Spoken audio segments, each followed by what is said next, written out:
আজকে হচ্ছে আমাদের এই চ্যাপ্টারের উপর পঞ্চম ক্লাস। লাস্ট দিন আমরা হল বিভব করছিলাম, তারপরে হচ্ছে সমান্তরাল তার করছিলাম। আজকে হচ্ছে আমরা টর্কের ব্যাপারে একটু আলোচনা করব। আর আরেকটা টপিক হচ্ছে যে ইলেকট্রনের কারণে, ইলেকট্রনের ঘূর্ণনের কারণে কি পরিমাণ চৌম্বক ক্ষেত্র তৈরি হয় সেটা একটু দেখব। ঠিক আছে, তো আমাদের এই চ্যাপ্টারে মোটামুটি আমরা তিনটা পার্টে ভাগ করতে পারি পুরো চ্যাপ্টারটাকে। প্রথম অংশ হচ্ছে এই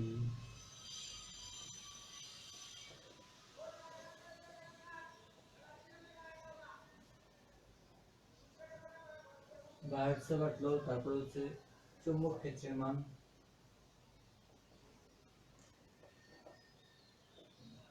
বল সংক্রান্ত একটা পার্ট। সেকেন্ড পার্টটা হচ্ছে আমাদের ভূচৌম্বকের উপর, ভূচৌম্বক ক্ষেত্র। আর থার্ড আর একটা পার্ট আছে সেটা হচ্ছে হিস্টেরেসিস। তো আজকে হচ্ছে আমরা প্রথম পার্টটার লাস্টের অংশটুকু একটু দেখবো, কিছু টুকটাক জিনিস আলোচনা করব। আচ্ছা, তো আসলে হচ্ছে আমরা শুরু করব। আচ্ছা, আমাদের টপিকের নাম হচ্ছে একটা তারকুণ্ডলীর উপর কি পরিমাণ টর্ক তৈরি হয় যদি আমরা তারকুণ্ডলীটাকে একটা চৌম্বক ক্ষেত্রে স্থাপন করি। ঠিক আছে, তো ধরা যাক হচ্ছে আমাদের কাছে একটা চার কোণা তারকুণ্ডলী আছে। ব্যাপারটা হচ্ছে অনেকটা এরকম যে আমি যদি একটা বইকে বা হচ্ছে এই বক্সটার চারদিকে একটা তার পেঁচাই, তাহলে যেরকম একটা কাঠামো পাবো, ঠিক সেরকম হচ্ছে একটা জিনিস। এইখান দিয়ে ধরে নিচ্ছে হচ্ছে এই বরাবর তড়িৎ প্রবাহিত হচ্ছে।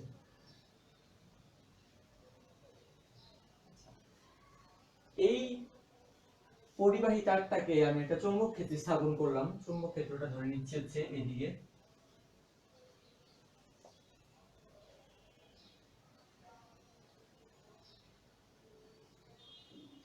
ঠিক আছে, তাইলে এই পরিবাহী তারটা বা কুণ্ডলীটা কি পরিমাণ ফোর্স অনুভব করবে? কারণ অবশ্যই এটা ফোর্স অনুভব করবে, আমরা তো জানি, আমরা আগেই পড়ে আসছি যে যদি কোনো তড়িৎ পরিবাহীকে একটা চুম্বক ক্ষেত্রের মধ্যে স্থাপন করা হয় তাহলে তার মধ্যে ফোর্স তৈরি হয়। আচ্ছা, তো এই ক্ষেত্রে দেখা যাচ্ছে সেই সৃষ্টি করে, তার মানে আমাদের এখানে টর্কের একটা ব্যাপার স্যাপার আসতেছে। তো কি পরিমাণ টর্ক উৎপন্ন হচ্ছে সেটাই হচ্ছে আমরা বের করব। আচ্ছা,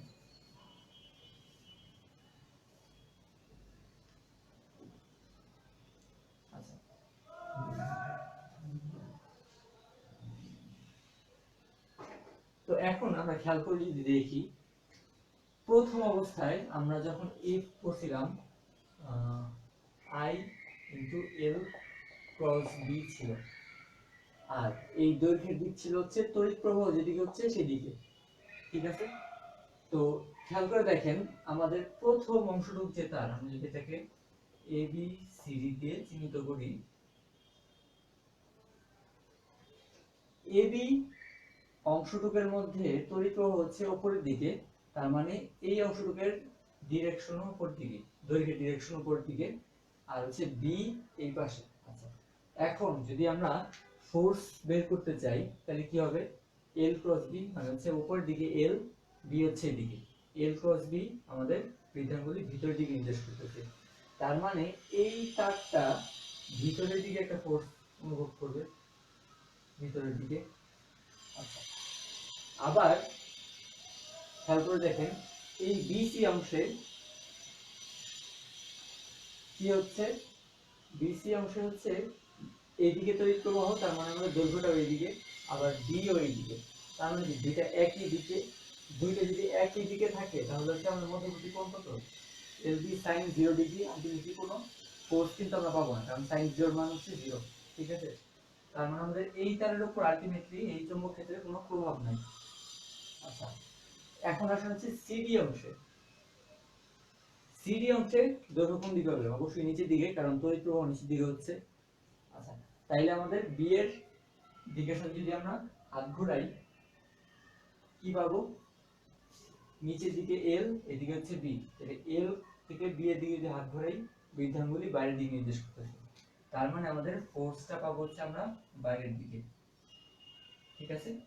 আচ্ছা, এখন আবার দেখেন ডিএ অংশে তড়িৎ প্রবাহ হচ্ছে ডিএ বরাবর, এই ডিএ ডি এর দিকে বিপরীত, মানে হচ্ছে কোণের ভ্যালু হচ্ছে 180 ডিগ্রি।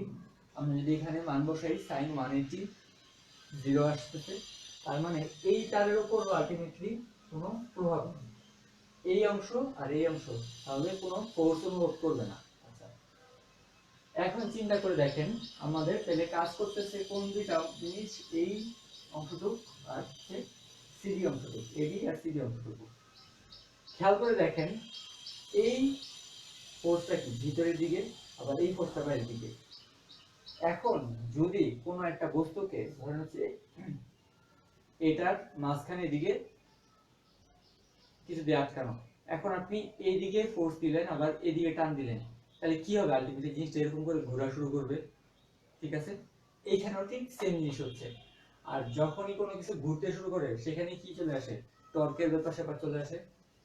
দেখা যায় হচ্ছে, খেয়াল করে দেখেন এইদিকে আমাদের এফ ফোর্স, এদিকেও এফ ফোর্স, দুটো অবশ্যই ইকুয়াল, কারণ হচ্ছে আমাদের আয়তকার তারকুণ্ডলী দৈর্ঘ্য সেম। আলটিমেটলি কি হবে? সে এই অ্যাক্সিস ধরে ঘুরতে থাকবে ক্রমাগত, ঠিক আছে। যদি আমরা আরেকটু সহজ করে দেখি,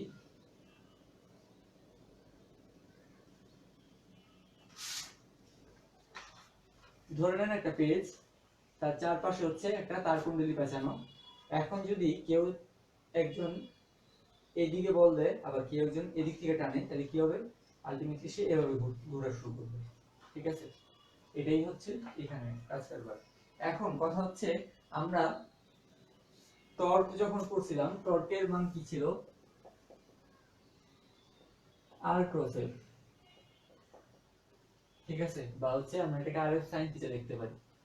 এখন খেয়াল করে দেখেন এই অ্যাক্সিসকে কেন্দ্র করে যখন জিনিসটা ঘুরতেছে, আমরা যদি এই টোটালটাকে বি চিন্তা করি আর এই দৈর্ঘ্যটাকে এল চিন্তা করি, তাইলে খেয়াল করে দেখেন দুইটা ফোর্স কাজ করতেছে, এদিকে একটা ফোর্স, এদিকে একটা ফোর্স। আমাদের রেডিয়াস ছিল হচ্ছে অ্যাক্সিস থেকে যেই প্রান্তে বল প্রয়োগ করতেছি তার দূরত্ব, ঠিক আছে। যেমন হচ্ছে আমরা প্রথমে নরমালি আমরা যে উদাহরণটা পাই সেটা হচ্ছে দরজা। দরজা যদি আমরা সামনে থেকে দেখি তাহলে এরকম লাগে, কিন্তু যদি উপর থেকে দেখতাম তাহলে কি দেখতাম? শুধু এতটুকু একটা জিনিস দেখতাম, যেটা হচ্ছে এই বরাবর খোলা যেত, এই বরাবর খোলা যেত আবার লাগানো যেত। তো আলটিমেটলি আমরা ফোর্স প্রয়োগ করতাম কোথায়? এদিক বরাবর অথবা এদিক বরাবর, সেইটা। আর রেডিয়াস হচ্ছে আমরা যেখানে কবজা লাগানো সেখান থেকে, মানে হচ্ছে যেই অ্যাক্সিসকে কেন্দ্র করে জিনিসটা ঘুরতেছে, ঠিক আছে। তাইলে এইখানে দেখেন এই অ্যাক্সিসটাকে কেন্দ্র করে ফোর্স দেওয়া হচ্ছে, তাইলে আলটিমেটলি রেডিয়াসটা কত? b/2 হবে,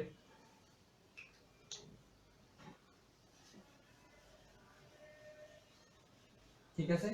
তাইলে খেয়াল করে দেখেন দুইটা ঘটনা ঘটতেছে, এই ফোর্সের জন্য রেডিয়াস b/2, আবার এই ফোর্সের জন্য রেডিয়াস হচ্ছে b/2, ঠিক আছে। তো এটাকে অনেক সময় হচ্ছে দ্বন্দ্ব বলা হয় বা কাপল বলা হয়। সেটা যদি একই পরিমাণ ফোর্স বিপরীত দিকে প্রয়োগ করা হয় তাহলে হচ্ছে সেটাকে দ্বন্দ্ব বলে। তো ওটা হচ্ছে আমরা পড়িনি নরমালি, আমরা হচ্ছে আপাতত এতটুকু বুঝতে পারি, বুঝি আর কি। এই অ্যাক্সিস থেকে b/2 দূরত্বে ফোর্স প্রয়োগ করা হচ্ছে, আবার এই অ্যাক্সিস থেকে b/2 দূরত্বে বাইরের দিকে ফোর্স প্রয়োগ করা হচ্ছে। তাহলে আলটিমেটলি টোটাল টর্ক হবে হচ্ছে F into b/2 plus F into b/2।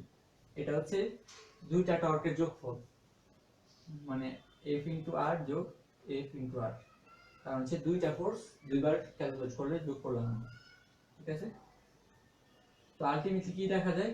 FB এতটুকু চলে আসে, মানে আমরা যেটাকে F ক্রস R করছিলাম সেটাই, ঠিক আছে।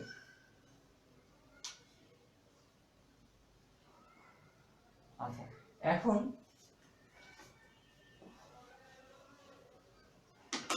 আমরা এখান থেকে কি দেখতে পারি? টর্ক সমান হচ্ছে এফ বি। এফ আমরা আবার কি বের করছিলাম?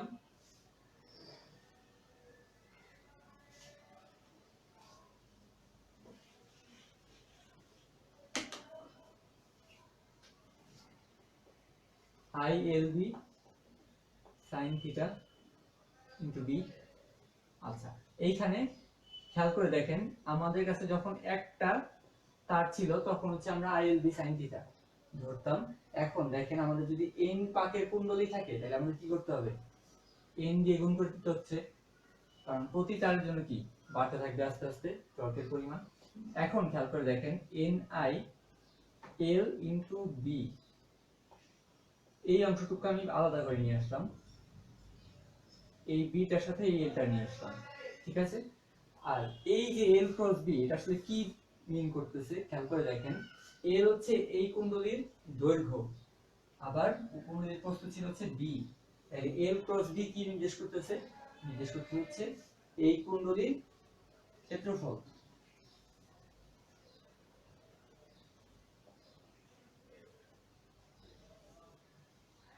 তাইলে আলটিমেটলি আমরা কি পাইলাম, পাইলাম হচ্ছে টর্কের ভ্যালু হচ্ছে NIAB sin থিটা, ঠিক আছে।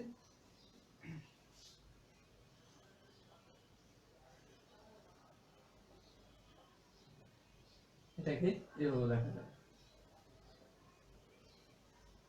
আচ্ছা এখন খেয়াল করে দেখেন এখান থেকে যখন আমরা এখানে আসলাম তার মানে আলটিমেটলি কি এই থিটাটা কি মিন করতেছে, এ আর বি এর মধ্যবর্তী কোণ।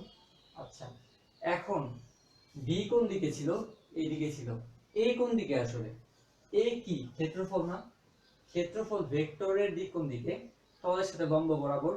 তার মানে যখন আমরা এ ক্রস বি করতেছি এই ক্ষেত্রফল ভেক্টরের দিক কিন্তু তলের সাথে লম্ব বরাবর, ভিতরের দিকেও হতে পারে বাইরের দিকেও হতে পারে, ঠিক আছে। তো নরমালি যখন এই বরাবর কারেন্ট ফ্লো করে তখন হচ্ছে আমরা ধরে নিয়ে হচ্ছে ভিতরের দিকে আমাদের কি বলে ক্ষেত্রফলের দিক, কারণ হচ্ছে এই বরাবর যদি আমরা হাত ঘুরাই তাহলে হচ্ছে আমাদের বৃদ্ধাঙ্গুল নির্দেশ করে ভিতরের দিক। তো আলটিমেটলি আমাদের ভিতরের দিকে হচ্ছে ক্ষেত্রফল আর এদিকে হচ্ছে বি, তার মানে এই থিটাটা আসলে কি এ আর বি এর মধ্যবর্তী কোণ, ঠিক আছে।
আচ্ছা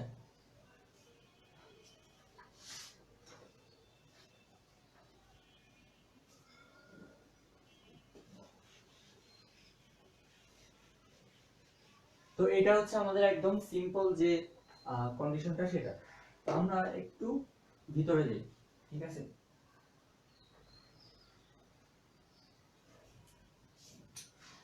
এখন খেয়াল করে দেখেন সবসময় কিন্তু আপনার এইটা এরকম থাকবে এরকম কোনো কথা নেই, ধরেন হচ্ছে এইখানে আমরা কি চিন্তা করছি জিনিসটা পুরোপুরি এরকম, কিন্তু আপনার তো পুরোপুরি 90 ডিগ্রি কোণে নাও থাকতে পারে বিয়ের সাথে, আপনার তো জিনিসটা হচ্ছে এরকমও থাকতে পারে।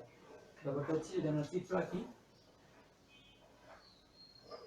আমরা চিন্তা করছি এরকম, বাট আলটিমেটলি এরকম একটা কন্ডিশন তো থাকতে পারে যেখানে এটা একটু অ্যাঙ্গেল করে আছে, ঠিক আছে, এখানে একটু অ্যাঙ্গেল আছে। তো এই পরিস্থিতিতে কি হবে,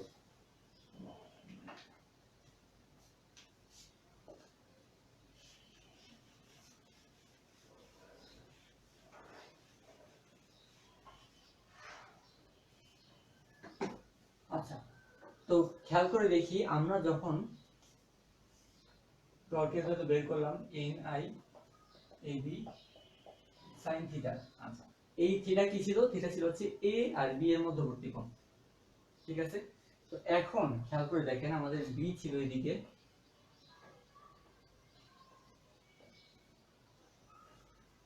যদি আমার কুণ্ডলীটা একটু অ্যাঙ্গেল করে থাকে, তাইলে কি হচ্ছে আসলে খেয়াল করে দেখেন, আমাদের ডিরেকশন কোন দিকে হবে, এই তলের সাথে লম্ব, মানে হচ্ছে এটা 90 ডিগ্রি হবে। যদি আপনি এভাবে দেখতে চান, এটার সাথে লম্ব এরকম ছিল, যখন এরকম ছিল তখন ভিতরের দিকে আমাদের ক্ষেত্রফল ভেক্টরের দিক ছিল, যখন এরকম থাকবে তখন কি এই দিকে চলে আসবে, এই তলের সাথে লম্ব। ঠিক আছে, আচ্ছা এখন খেয়াল করে দেখেন, আগে এই তলের সাথে কোণ ছিল হচ্ছে 90 ডিগ্রি, ক্ষেত্রফল ভেক্টরের মানে হচ্ছে এটা 90 ডিগ্রি ছিল। এখন যদি অ্যাঙ্গেলটা থিটা ধরি, আমরা থিটা না, আমরা ধরি হচ্ছে আলফা ধরি ধরেন, তাইলে কি হচ্ছে আলটিমেটলি আগে বি এর সাথে এই সোজা তলটার কোণ ছিল 90 ডিগ্রি, এখন কোণ কত হচ্ছে আলফা যোগ 90 ডিগ্রি না, খেয়াল করে দেখেন, এটা যদি আলফা হয় এটাও কি আলফা, আর আগে 90 ডিগ্রি ছিল এখন আরো কি আলফা এক্সট্রা যোগ হয়েছে, তাইলে আমরা বলতে পারি কি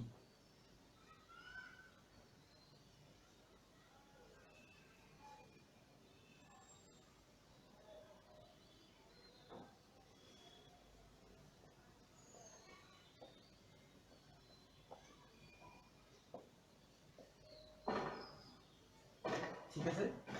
আচ্ছা, তো এইখান থেকে আমরা কি পাইলাম, পাইলাম হচ্ছে খেয়াল করে দেখেন, এইখানে যেখানে আপনি আলফাটা নিছেন, এইটা কিন্তু আপনার তল ভেক্টরের সাথে কোণ না, এইটা কিন্তু আপনার তলের সাথে কোণ। এই আলফাটা কিন্তু এই যে তলটা, এই তলের সাথে বি এর কোণটা, ঠিক আছে, আর তল ভেক্টরের সাথে কোণটা কিন্তু 90 প্লাস আলফা। তল ভেক্টর কিন্তু অবশ্যই তলের সাথে লম্ব, মাথায় রাখতে হবে এটা। যখন আমরা sin থিটা ইউজ করছি সেটা কিন্তু আমরা তল ভেক্টরের সাথে ইউজ করছি, আর যখন এখানে আমরা cos নিয়েছি, দেখেন এখানে কিন্তু আলফা আছে, এখানে কিন্তু থিটা নাই, এটা কিন্তু আমাদের এই অ্যাঙ্গেল মানে হচ্ছে বি এর সাথে তলের যে অ্যাঙ্গেল, তল ভেক্টর না, মাথায় রাখবেন।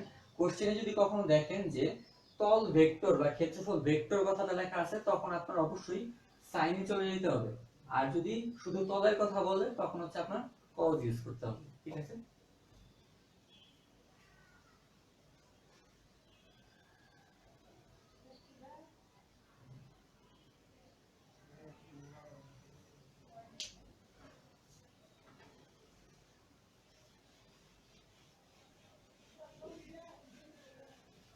আচ্ছা এরপরে হচ্ছে আমাদের ইলেকট্রনের ব্যাপার স্যাপার আছে।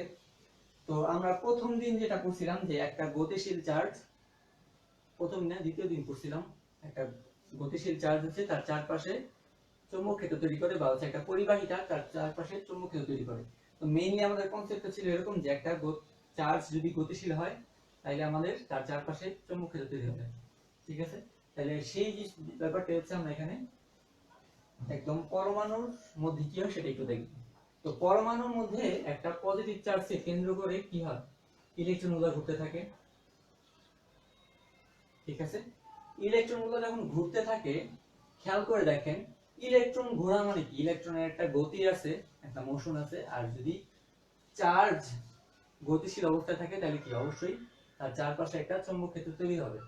ঠিক আছে, তো এই যে ইলেকট্রনের কারণে যে চৌম্বক ক্ষেত্র সেটাই হচ্ছে আমাদের বের করতে হবে, কি পরিমাণ চৌম্বক ক্ষেত্র আমরা পাবো।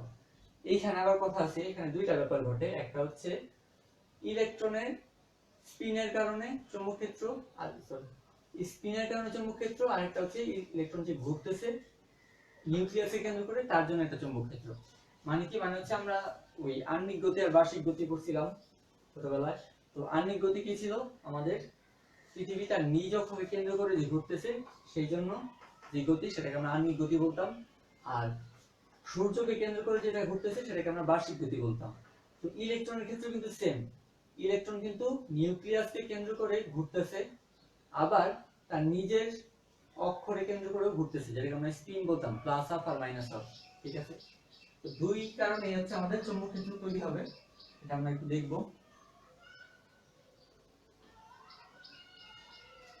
আচ্ছা এখন আসেন দেখি, প্রথমে আমরা এই নিউক্লিয়াসকে কেন্দ্র করে ঘোরার জন্য কি পরিমাণ চৌম্বক ক্ষেত্র তৈরি হচ্ছে সেটা দেখতে বের করি।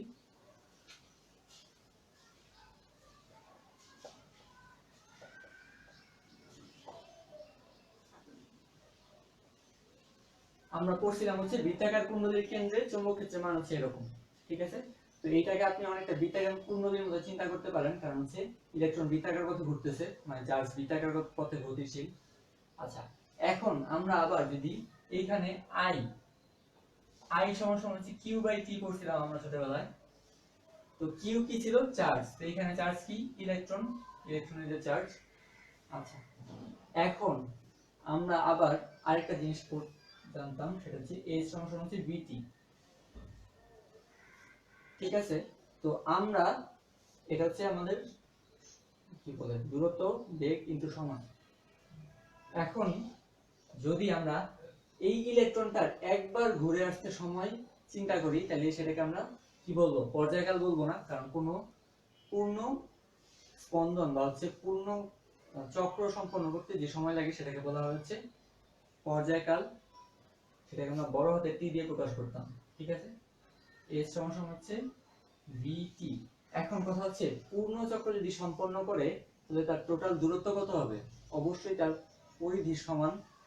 তাহলে আমরা এখানে এস এর বদলে কি লিখতে পারি? 2 পাই আর লিখতে পারি। সেখান থেকে আমরা আবার লিখতে পারি হচ্ছে v সমান হচ্ছে 2 পাই আর বাই টি, ঠিক আছে। আচ্ছা, এখন এই b এর জায়গায় যদি আমি এই ভ্যালুটা বসাই দিই, mu naught by T 2r, এরকম দেখা যায়। আচ্ছা, এখন যদি আমি খেয়াল করে দেখেন,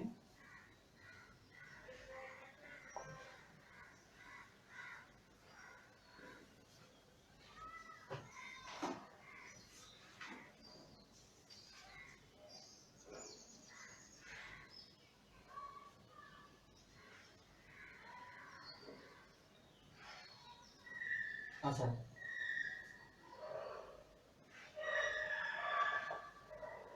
এখানে আমরা কাজ করতে পারি, সেটা হচ্ছে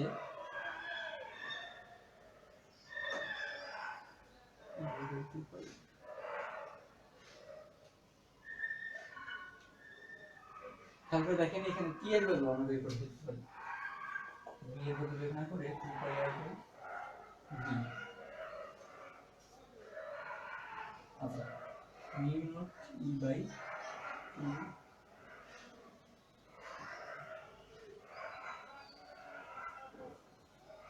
এরকম দেখা যায়, ঠিক আছে।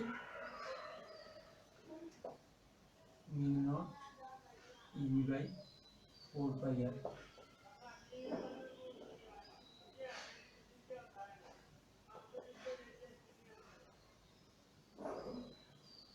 আচ্ছা, তো আমাদের বি বের হয়ে গেল কত? Mu naught by 4 pi IB by R square, ঠিক আছে।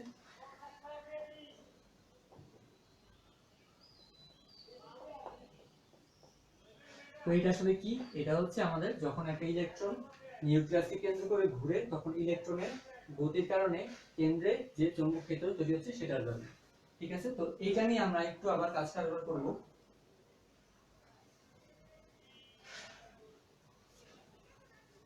আচ্ছা, আমরা হচ্ছে এর আগের টপিকে একটা জিনিস বাদ দিয়ে আসছি।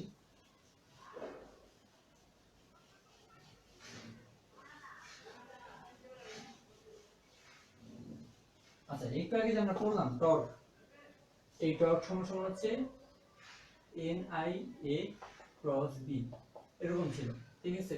তো আমরা এখান থেকে একটা জিনিস বলি, সেটা হচ্ছে এন আই এ এতটুকুকে আমরা বলি হচ্ছে চৌম্বক ভ্রামক, বা এটাকে মিউ দিয়ে প্রকাশ করি।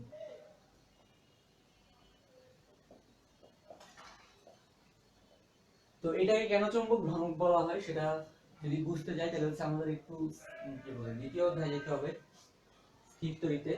স্থির তড়িতে আমাদের একটা থিওরি বইয়ে সম্ভবত ছিল না। আচ্ছা, আমি একটু দেখে আসি, দেখলে সুবিধা হবে। আচ্ছা, আমরা ভ্রামক মানে যদি বুঝতে যাই, ভ্রামক মানে হচ্ছে যেখানে এই ওয়ার্ডটা দেখবেন তখনই বুঝবেন হচ্ছে কোনো কিছু ঘোরার কোনো কিছু ব্যাপার স্যাপার আছে। তো আমরা দ্বিমেরু ভ্রামক করছিলাম স্থির তড়িতের মধ্যে, ঠিক আছে। তো দ্বিমেরু ভ্রামকটা আসলে কি জিনিস, একটা পজিটিভ চার্জ আর একটা নেগেটিভ চার্জ থাকে। তো কথা হচ্ছে ওটা থাকলেই আমরা কেন দ্বিমেরু ভ্রামক বলতেছি। তো ব্যাপারটা হচ্ছে এরকম যে যদি ওই সিস্টেমটাকে আমরা এখন একটা তড়িৎ ক্ষেত্রের মধ্যে স্থাপন করি, ধরে নেন হচ্ছে আমি একটা তড়িৎ ক্ষেত্র তৈরি করলাম এরকম, এটা হচ্ছে কারেন্ট নিয়ে কাজ করবার, ওটার মধ্যে পরে আসতেছি আমরা। ধরে নেন আমরা একটা তড়িৎ ক্ষেত্রের পাইছি, তার মধ্যে হচ্ছে আমি একটা দ্বিমেরু ভ্রামক স্থাপন করছি। এখানে ধরে নেন হচ্ছে মাইনাস কিউ চার্জ, এখানে হচ্ছে প্লাস কিউ চার্জ, ঠিক আছে। তাইলে খেয়াল করে দেখেন, যেহেতু আমরা তড়িৎ ক্ষেত্রের দিকে দিকে প্লাস চার্জ অবশ্যই কি হবে, বিকর্ষিত হবে, আবার মাইনাস চার্জ অবশ্যই তড়িৎ ক্ষেত্রের বিপরীত দিকে আকর্ষিত হবে, ঠিক আছে। এই টোটালটাকে আমরা বলছিলাম হচ্ছে 2a বা 12, যেই ধরেন সমস্যা নেই। এখন কথা হচ্ছে যদি এটা আমরা থিটা ধরি, এতটুকু হচ্ছে 2a sin থিটা, এতটুকু হচ্ছে 2a cos থিটা, উপাংশ নিলাম। এই 2 এর এতটুকু উপাংশ হচ্ছে 2a sin থিটা, এতটুকু হচ্ছে 2a cos থিটা। এখন খেয়াল করে দেখেন, এই দিকে একটা ফোর্স তৈরি হচ্ছে, এদিকে একটা ফোর্স তৈরি হচ্ছে, F সমান E কিউ করছিলাম আমরা, সেটাই একই জিনিস। এখন যদি আমরা টর্ক বের করতে চাই, খেয়াল করে দেখেন, আপনার কেউ একজন এদিকে ঠেলা দিচ্ছে, কেউ এদিকে টান দিচ্ছে, কি হবে, আপনি ঘোরা শুরু করবেন। তো এই যে এই সিস্টেমটা কি করবে, আলটিমেটলি রোটেট করা শুরু করবে। তো এটা করার দরকার কি ছিল আসলে, যেমন ধরেন আপনার কাছে একটা পানির অণু আছে, তো পানির অণুর মধ্যে আপনার কি পজিটিভ দুইটা চার্জ আছে, হাইড্রোজেনের দুইটা চার্জ আর হচ্ছে অক্সিজেনের 2 মাইনাস। তো আপনি কিন্তু এই দুইটারে আলাদা করতে পারবেন না, দুইটা চার্জ কিন্তু আলাদা করতে পারবেন না, এবং এত ছোট তাদের পরিসর যে তারা হচ্ছে একটা সিস্টেম হিসেবে কাজ করে, সেটাই হচ্ছে দ্বিমেরু ভ্রামক। এখন ওই অক্সিজেন পরমাণুটারে যদি আপনি কোনোভাবে একটা ইলেকট্রিক ফিল্ডের মধ্যে নিয়ে আসেন, তাহলে দেখবেন হচ্ছে ওটা ঘোরা শুরু করছে। এই জন্য হচ্ছে আমরা সেগুলোকে বলি দ্বিমেরু ভ্রামক, মানে হচ্ছে তার মধ্যে ঘূর্ণন প্রবণতার একটা ব্যাপার চলে আসে, ঠিক আছে। এখন খেয়াল করে দেখেন, আমরা যদি টর্ক বের করি এক্ষেত্রে এই ফোর্স কাজ করতেছে কত ডিসটেন্সে, 2a sin থিটা ডিসটেন্সে, ঠিক আছে।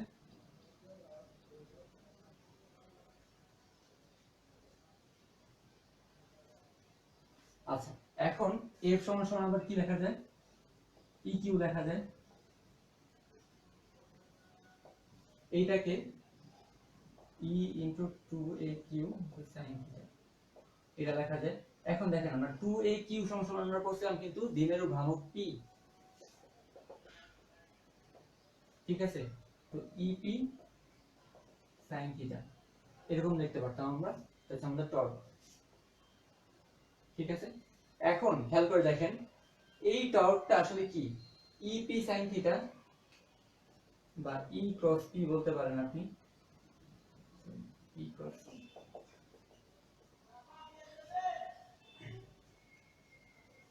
ঠিক আছে।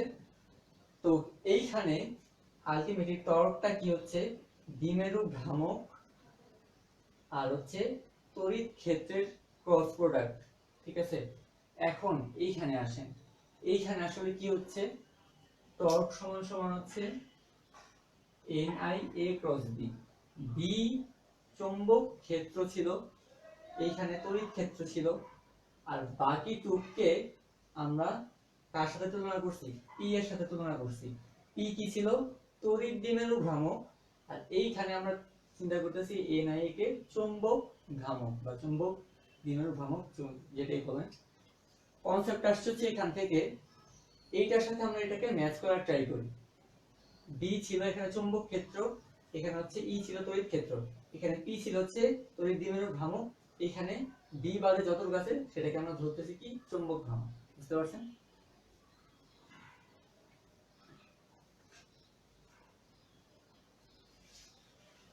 তো এই হচ্ছে আমাদের ব্যাপার স্যাপার, এই নিউটাকে বলা হচ্ছে চুম্বক ভ্রামক।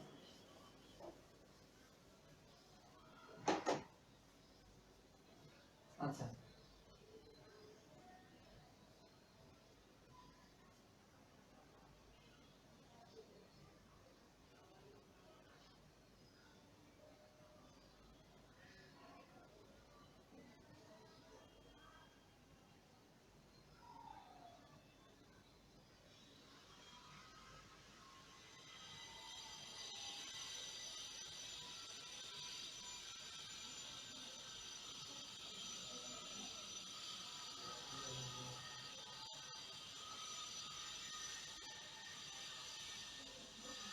এখন খেয়াল করে দেখেন মিউ সমান হচ্ছে NIA, এইখানে n সংখ্যক যদি পাক থাকতো তাহলে হচ্ছে আমরা n দিয়ে গুণ করে দিতাম। যদি n সংখ্যক পাক না থাকে তাহলে আমরা চৌম্বক ভ্রামক সমীকরণ কি লিখতে পারি, I * A। এখন আমরা একটু আগে আবার I এর ভ্যালু বের করছিলাম কি, E/T,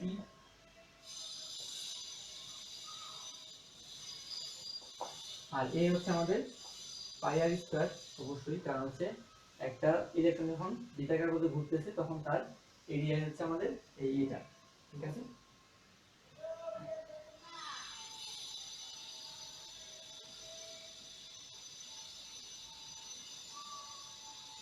আচ্ছা, এখন আমরা আবার কি করছিলাম, এই t এর জায়গায় কি বসেছিলাম, 2πr/v, মানে ev/2πr, ঠিক আছে। তো আমরা হচ্ছে e/t এর জায়গায় ev/2πr বসাইতে পারি।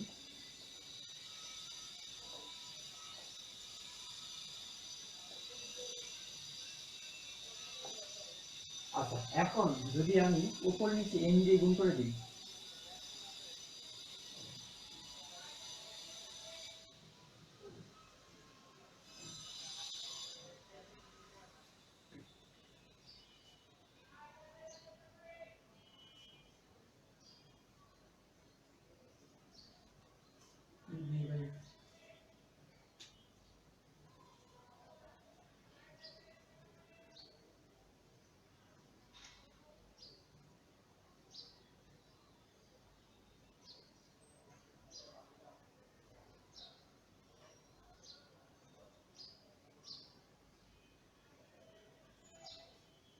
আচ্ছা এখানে আমরা একটু ভুল করছি, হচ্ছে এদিকে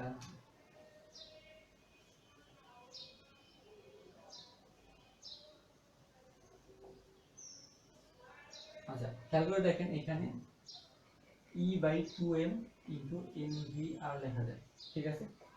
আচ্ছা, এখন এই nvr এটাকে আমরা আবার কি করছিলাম, আমরা যদি একটু কেমিস্ট্রির দিকে ফিরে তাকাই তাহলে হচ্ছে আমরা nvr সমান সমান হচ্ছে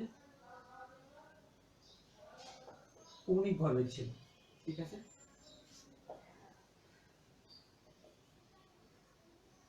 এটা লেখা যায়। আবার কৌণিক ভরবেগ সমান সমান হচ্ছে আমরা আরেকটা জিনিস করছিলাম, সেটা হচ্ছে nh/2π, প্ল্যাঙ্কস কনস্ট্যান্ট, n ছিল হচ্ছে কক্ষপথের সংখ্যা আর বাকি তো হচ্ছে কনস্ট্যান্ট জিনিস, e/2m nh/2π এরকম ছিল, ঠিক আছে। তো আলটিমেটলি আমরা এখান থেকে দেখতে পারি হচ্ছে NEH/4πm,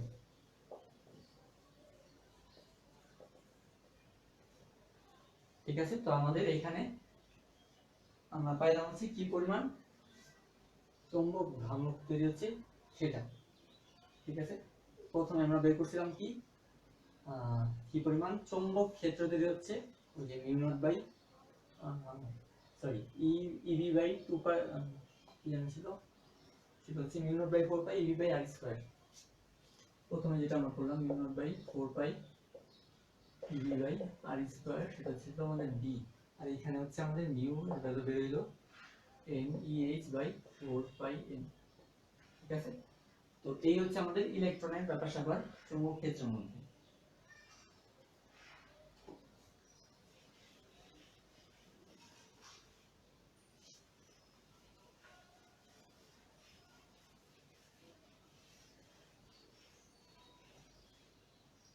ঠিক আছে, তো আমাদের মেইনলি এখন কাজ হচ্ছে যে ভূচৌম্বক ক্ষেত্র বাদে যা আছে সব অঙ্কগুলো করে ফেলা। এখন পর্যন্ত যতগুলো টপিক পড়া হয়েছে এখান থেকে হচ্ছে মেজরিটি অংশ কমপ্লিট হয়ে গেছে। এখন আসেন আমরা আরেকটু ব্যাপারগুলো একটু দেখি, যে চৌম্বকের কিছু থিওরিটিক্যাল ব্যাপার স্যাপার আছে যেগুলো হচ্ছে না বুঝলে একটু ঝামেলা। যেমন হচ্ছে এখানে আমরা কিছু কিছু শব্দ পাই যেগুলো খুব কনফিউজিং।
আচ্ছা, তো দেখেন চৌম্বক তীব্রতা আর চৌম্বক ক্ষেত্র প্রাবল্য এই দুইটা জিনিস সেম, ঠিক আছে।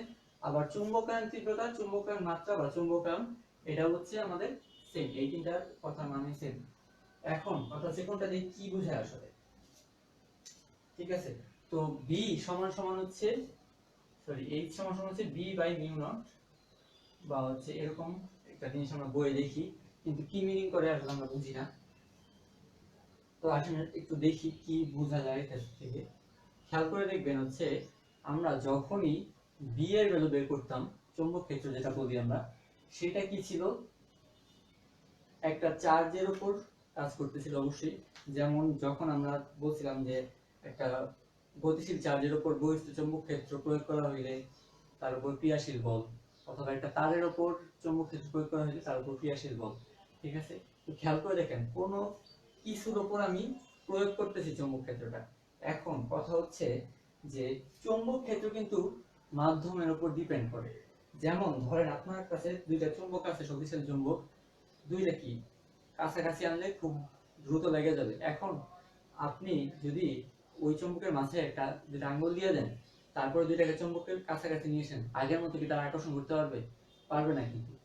তার মানে কি? তার মানে হচ্ছে চৌম্বকের যে প্রাবল্য বা হচ্ছে চৌম্বক ক্ষেত্র যেটা, সেই বলরেখা পাস করার মাধ্যমের উপর অনেকটা ডিপেন্ডেন্ট, ঠিক আছে। তার মানে আপনি যখন একটা চার্জের উপর প্রয়োগ করতেছেন, তার মানে কি, একটা চার্জ মানে কি অবশ্যই একটা ভর আছে। চার্জ মানে ইলেকট্রনের কথা চিন্তা করেন বা প্রোটনের কথা চিন্তা করেন, প্রোটনের ভর আছে মানে কি একটা মাধ্যম, নতুন একটা মাধ্যম। আপনি যখন চৌম্বক ক্ষেত্র কথা বলতেছেন, তখন আপনি ওই মাধ্যমের ভেতর দিয়ে কি পরিমাণ পাস করতে পারতেছে সেটার কথা বলতেছেন, ঠিক আছে। কিন্তু সেটা কিন্তু চৌম্বকটার আসল শক্তি না, ঠিক আছে। যেমন হচ্ছে যদি আপনি দুইটা চৌম্বকের কাছাকাছি আছেন, তাইলে তারা যেরকম আকর্ষণ করবে সেটা হচ্ছে তার প্রকৃত যে শক্তিটা। কিন্তু আপনি মাঝখানে যদি অন্য কোনো মাধ্যম দিয়ে দেন, হাত দিয়ে দেন বা অন্য কোনো মাধ্যম যেটার মধ্যে দিয়ে তার সে আকর্ষণ করতে পারতেছে না, সেটা কিন্তু তার প্রকৃত জিনিস না। তো তার প্রকৃত যে শক্তিটা, সেটাকে আমরা বলি হচ্ছে চৌম্বক তীব্রতা বা চৌম্বক ক্ষেত্র প্রবল, এটাকে আমরা এইচ দিয়ে প্রকাশ করি, ঠিক আছে। তো যখনই আপনার মাঝখানে একটা মাধ্যম চলে আসবে, সেটা কি অনেক মানে চৌম্বক ক্ষেত্রটা কি অনেক কমে যাবে। আচ্ছা, এখন দেখেন নিউটনের ভ্যালু কত, 4 পাই ইনটু 10⁻⁷। এটাকে যখন আমি ভাগ করতেছি এটা দিয়ে, তখন কি হচ্ছে, উপরে 10⁻⁷ চলে আসবে না, মানে এইচ এর ভ্যালু কি বি এর চেয়ে অনেক বেশি বড়। আলটিমেটলি কি নির্দেশ করতেছে, যখন হচ্ছে আপনার কোনো মাধ্যমের উপর ডিপেন্ড করতেছে না, শূন্য মাধ্যম, তখন হচ্ছে আপনি প্রকৃত যে চৌম্বকের শক্তিটা, সেটাকে আপনি বলতেছেন যে চৌম্বক তীব্রতা বা চৌম্বক ক্ষেত্র প্রাবল্য, ঠিক আছে।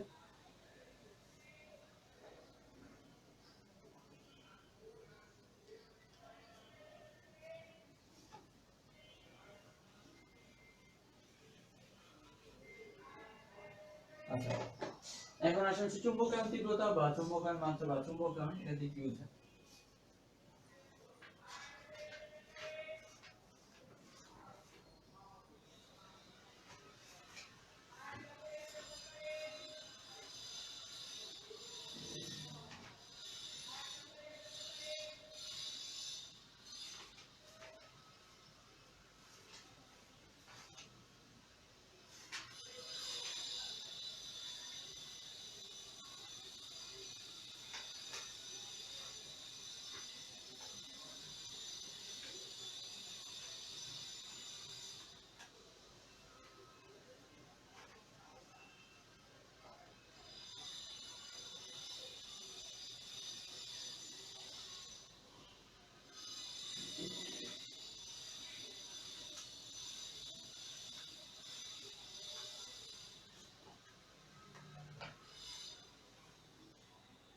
আচ্ছা, আমরা ছোটবেলায় একটা জিনিস পড়ছিলাম, সেটা হচ্ছে একটা ট্রান্সফরমার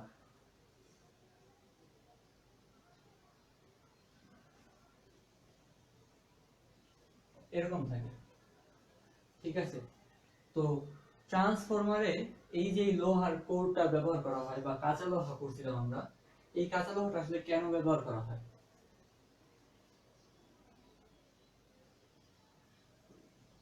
খেয়াল করে দেখেন, আমরা যদি কাঁচা লোহাটা ব্যবহার না করতাম, আমাদের উদ্দেশ্য কি, মেইনলি আবেশ সৃষ্টি করা, ঠিক আছে। তো আবেশ সৃষ্টি তো আমরা এইভাবে করতে পারতাম, দুইটা কুণ্ডলী যদি আমরা পাশাপাশি নিয়ে আসি তাহলে কি হয়, এটার দ্বারা এটার মধ্যে আবেশ তৈরি হয়। কিন্তু এইখানে কেন হচ্ছে আমরা এই লোহার কোরটা ইউজ করলাম সেটা একটু বুঝতে হবে। এখন খেয়াল করে দেখেন, এই যে আমি একটা এক্সট্রা জিনিস ইউজ করছি, অবশ্যই তার কোনো একটা প্রপার্টি আছে যেটা হচ্ছে আমাদের এই আবেশের কাজে সহায়তা করে। আচ্ছা, এখন কথা হচ্ছে এখানে লোহার কোরই কেন ইউজ করলাম, কেন হচ্ছে আমি প্লাস্টিক বা কাঠ ইউজ করব? তো অবশ্যই লোহার কোর বা হচ্ছে কাঁচা লোহা যেটা আছে তার একটা বিশেষ ধর্ম আছে, ঠিক আছে? ধর্মটা কি? ধর্মটা হচ্ছে খেয়াল করে দেখেন, যখন আপনার দুইটা কুণ্ডলী পাশাপাশি আছে তখন চৌম্বক ক্ষেত্রগুলো কিভাবে ছড়াবে, এভাবে ছড়া যাবে। তো মোস্ট অফ দা বলরেখা কি হয়ে যাচ্ছে, ওয়েস্ট হয়ে যাচ্ছে, সে কিন্তু এখানে যাইতেই পারতেছে না, ঠিক আছে? কিন্তু এই কাঁচা লোহা দেওয়ার কারণে কি হয়, যখন বলরেখাগুলা বাইরে পাস হইতে চায় তখন এই কাঁচা লোহা বলরেখা তার ভিতর দিয়ে পাস করে, ঠিক আছে?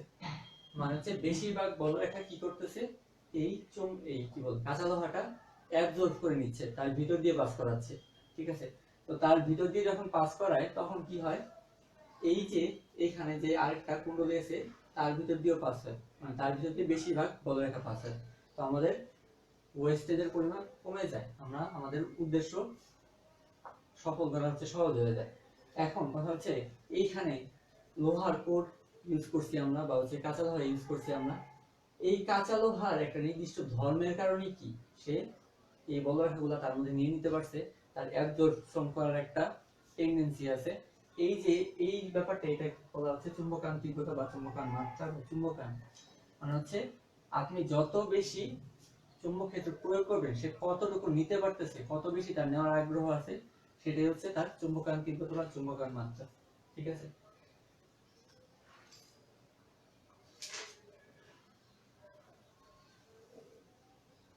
তো এই হচ্ছে আজকের মতো আপাতত। নেক্সট দিন হচ্ছে আমরা ভূচুম্বক ক্ষেত্র নিয়ে কাজ করবো কিছু, আর হচ্ছে হিস্টেরিসিস, ঠিক আছে? সবাই ভালো থাকেন। আজকে আপাতত